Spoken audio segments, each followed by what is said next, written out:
Hello friends, welcome back to new ideas. Friends, आपके सामने एक कोड दिखाई दे रहा है, the more you learn the more you earn. ये कोड हमें एक डायरेक्शन दे रहा है कि अगर हमें अपने आप को एक ग्रोइंग पर्सन बनाना है तो हमारे अंदर लर्निंग हैबिट्स होनी चाहिए, क्योंकि हर जगह स्किल्ड पर्सन की डिमांड होती है, अनस्किल्ड को कोई नहीं पूछता। और इसी लर्निंग हैबिट्स के क्रम में आज आपके लिए लाया हूँ एक बेहतरीन बुक समरी जिसका नाम है रिच डैड पुअर डैड और इसके लेखक हैं रॉबर्ट कियोसाकी। फ्रेंड्स, अगर आपको पर्सनल फाइनेंस के बारे में बिल्कुल नहीं पता तो ये बुक आपको ज़रूर पढ़नी चाहिए, लेकिन फिर भी अगर आप किसी कारण से इस बुक को नहीं पढ़ पा रहे हैं तो इस वीडियो को पूरा देखें, क्योंकि इस वीडियो में इस बुक की समरी को बताया गया है। तो आइए शुरू करते हैं। इसमें रॉबर्ट कियोसाकी के दो पिता थे। एक थे उनके रियल फादर जिन्हें वो पुअर डैड कहते थे, और दूसरे हैं उनके फ्रेंड माइक के पिता जिन्हें वो अपना मुँह बोला पिता मानते हैं और उन्हें वो रिच डैड कहते हैं। उनके जो रियल फादर हैं वो कॉलेज में प्रोफेसर हैं, लेकिन पैसों के मामले में हमेशा उनको जीवन में स्ट्रगल का सामना करना पड़ा। इसी कारण रॉबर्ट उन्हें पुअर डैड कहते हैं। वहीं दूसरी ओर जो उनके मुंह बोले पिता हैं वो बहुत अच्छे बिजनेसमैन हैं और अपनी लाइफ को अच्छे से एंजॉय कर रहे हैं। इसी वजह से रॉबर्ट उन्हें रिच डैड कहते हैं। रॉबर्ट कियोसाकी अपनी book rich dad poor dad में बताते हैं कि जब वो 9 साल के थे तब अपने आसपास के अमीर बच्चों को देखकर उन्हें भी अमीर बनने की इच्छा होती थी, और इसलिए उन्होंने इस बात को अपने पुअर डैड से पूछा कि आखिर अमीर कैसे बन सकते हैं। लेकिन उनके पुअर डैड के पास इस बात का कोई जवाब नहीं था, और उन्होंने रॉबर्ट से कहा कि इस सवाल का जवाब तुम अपने फ्रेंड माइक के पिता से पूछो। तब रॉबर्ट अपने रिच डैड के पास जाकर वही सवाल पूछते हैं, और यहीं से रॉबर्ट के फाइनेंशियल एजुकेशन की शुरुआत होती है। रॉबर्ट के रिच डैड उन्हें लाइफ के डिफरेंट स्टेजेस पर अमीर बनने के लिए और हमेशा अमीर बने रहने के लिए कुछ इंपॉर्टेंट पॉइंट्स बताते हैं, और साथ ही पैसों को कैसे मेंटेन करना चाहिए, पैसों को सही जगह कैसे लगाएं, और क्या कमी होती है कि गरीब हमेशा गरीब ही रहता है। और इसके अलावा वो बताते हैं कि गरीब इंसान भी इसमें बताई गई बातों को फॉलो करे तो रिच बन सकता है। तो फ्रेंड्स, अब हम बात करेंगे उन 5 इंपॉर्टेंट पॉइंट्स के बारे में। तो नंबर 1 पॉइंट्स है, अमीर लोग कभी पैसे के लिए काम नहीं करते। नॉर्मली देखा जाए तो लोग अमीर बनने के लिए बहुत मेहनत करते हैं और पूरी कोशिश करते हैं कि एक अच्छी नौकरी मिल जाए जिसमें अच्छी सैलरी मिलती हो, और नौकरी मिलने के बाद वो पूरी लगन से उस जॉब को करते हैं, और इस तरह वो उस जॉब में पूरी तरीके से उलझ कर रह जाते हैं जहाँ से बाहर नहीं आ सकते, क्योंकि मंथ एंड में मिलने वाली सैलरी के भरोसे वो बड़ा घर लोन पर ले लेते हैं, गाड़ी खरीदते हैं, पर्सनल लोन लेते हैं, और क्रेडिट कार्ड से कॉस्टली चीज़ें भी खरीद लेते हैं, और धीरे धीरे एक बड़े ट्रैप में फंस जाते हैं, क्योंकि आपने जो चीज़ें लोन पर ली हैं उनका लोन भी पे करना है, और उस लोन को पे करने के लिए आपको कई सालों तक नौकरी करनी पड़ेगी, और आपकी सैलरी का जो अमाउंट आएगा उसका मैक्सिमम हिस्सा लोन पे करने में चला जाएगा। और इसी तरह से हम में से मैक्सिमम लोगों की ज़िंदगी नौकरी करने और लोन पे करने में निकल जाती है। अब सवाल ये आता है कि आखिर पैसों के लिए काम न करें तो क्या करें। अमीर लोग जो होते हैं वो पैसों के लिए काम नहीं करते, बल्कि वो कुछ ऐसा करते हैं जिससे पैसा उनके लिए काम करता है, और वो ऐसा क्या करते हैं आगे आने वाले पॉइंट्स में क्लियर हो जाएगा। नंबर 2 पॉइंट है, लोगों को फाइनेंशियल एजुकेशन सिखाना क्यों ज़रूरी है। इस पॉइंट में रिच डैड सिखाते हैं कि लोगों के लिए पैसों की समझ होना बहुत ही ज़रूरी है, लेकिन आमतौर पर दुनिया में फाइनेंशियल एजुकेशन को छोड़कर हर तरीके की पढ़ाई होती है, क्योंकि एक सिस्टम सा बन गया है कि खूब पढ़ाई करो, अच्छे नंबर लाओ और नौकरी ढूंढने में लग जाओ। लेकिन सच्चाई ये है कि किसी भी तरीके की जॉब आपको रिच नहीं बना सकती। मान लीजिए कोई इंसान अच्छा पढ़ लिख कर डॉक्टर या इंजीनियर तो बन जाता है, लेकिन वो भी 9 to 5 जॉब के ट्रैप में फंस कर रह जाता है, जैसा कि हमने पहले पॉइंट में इस बारे में बात की थी। और इसी 9 to 5 ट्रैप से बाहर निकलने के लिए रिच डैड ने एसेट्स और लायबिलिटीज़ के बारे में बताया है। एसेट्स उन सब चीज़ों को कहते हैं जिनसे आपके जेब में पैसा आता है, और लायबिलिटीज़ उन सब चीज़ों को कहते हैं जिनके कारण आपके जेब से पैसा निकलता है। फॉर एग्जाम्पल, अगर आपने अपने घर को रेंट पर दिया है तो आपके लिए एसेट्स है, क्योंकि इससे आपके जेब में पैसा आ रहा है।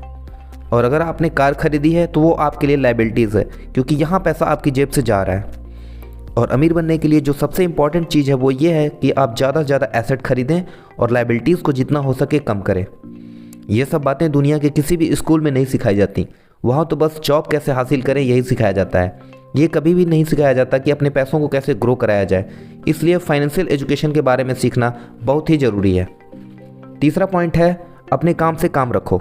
इस पॉइंट में रिच डैड ने बताया है कि किसी एक काम पर जॉब करने वाला इंसान कोई ऐसा दूसरा काम कर सकता है जो उसकी इनकम को बढ़ाए।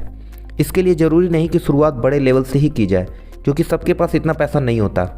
इसलिए नौकरी के साथ आप कोई भी काम अपने अनुसार कर सकते हैं।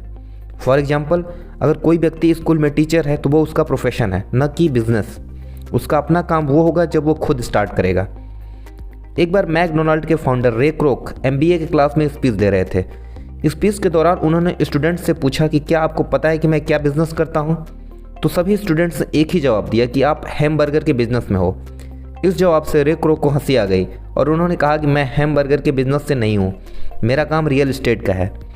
ऐसा इसलिए क्योंकि जब भी कोई मैकडोनल्ड की फ्रेंचाइज खरीदना चाहता है तो फिर उसे उस ज़मीन को भी खरीदना पड़ता है। तो हो गया ना रियल एस्टेट का बिजनेस। और आप देख सकते हो कि मैकडोनल्ड रियल एस्टेट का एक बड़ा एम्पायर बन के खड़ा है। इसलिए रिच डैड रॉबर्ट कियोसाकी को सिखाते हैं कि कैसे लोग बाकी सबके लिए तो काम करते हैं लेकिन खुद के लिए नहीं करते। इसलिए इंसान को खुद पर भी फोकस करना चाहिए और अपनी जॉब के साथ साथ ही अपने एसेट्स वाले पहलू को भी मजबूत करना चाहिए। नेक्स्ट फोर्थ पॉइंट आता है, सीखने के लिए काम करें, पैसों के लिए नहीं। रॉबर्ट कियोसाकी अपनी बुक में बताते हैं कि एक बार उनका इंटरव्यू एक फीमेल जर्नलिस्ट ने लिया और उसने उनको बताया कि उसका भी सपना एक बेस्ट सेलिंग राइटर का था लेकिन नहीं बन पाई। रॉबर्ट ने उसके कई आर्टिकल पढ़ रखे थे और उन्हें पसंद आए थे, तो उन्होंने उस महिला को सेल्स ट्रेनिंग का कोर्स करने की एडवाइस दी। लेकिन उस महिला को उनकी एडवाइस बिल्कुल पसंद नहीं आई क्योंकि वह हाईली एजुकेटेड थी और यह कोर्स उसके स्टैंडर्ड लायक नहीं था।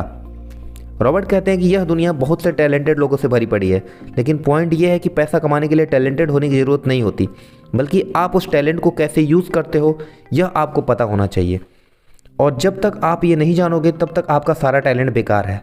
और उसी जर्नलिस्ट महिला की तरह कई लोग सीखना नहीं चाहते। अगर वो महिला सेलिंग का काम सीख लो तो हो सकता है कि आने वाले टाइम में बेस्ट सेलिंग राइटर बन जाए, लेकिन वो नहीं सीखती है और इन्हीं चीज़ों की वजह से गरीब हमेशा गरीब ही रहता है और अमीर आदमी सीख कर और अमीर बन जाता है। रॉबर्ट बताते हैं कि उनके जो पुअर डैड थे उन्हें हमेशा अपनी नौकरी की चिंता रहती थी, लेकिन उनके जो रिच डैड थे वो सीखने पर ज़्यादा जोर देते थे क्योंकि उनका मानना था कि अमीर बनने के लिए ज़िंदगी में कई चीज़ें सीखनी पड़ती हैं और यही उन दोनों में सबसे बड़ा फ़र्क था। नेक्स्ट नंबर 5 पॉइंट है, रुकावटों या बाधाओं को पार करना। रॉबर्ट कियोसाकी अपनी बुक में बताते हैं कि कई लोगों को पैसों की समझ होती है, फिर भी वो कुछ रुकावटों के कारण अपने एसेट्स को ज़्यादा बड़ा नहीं कर पाते। रॉबर्ट ने कुल 5 ऑब्स्टिकल बताए हैं। पहला ऑब्स्टिकल है डर। दुनिया का कोई भी इंसान, चाहे वो अमीर हो या गरीब, उसे पैसे खोने का डर सताता ही रहता है, लेकिन प्रॉब्लम यह है कि ऐसी कंडीशन से निपटा कैसे जाए।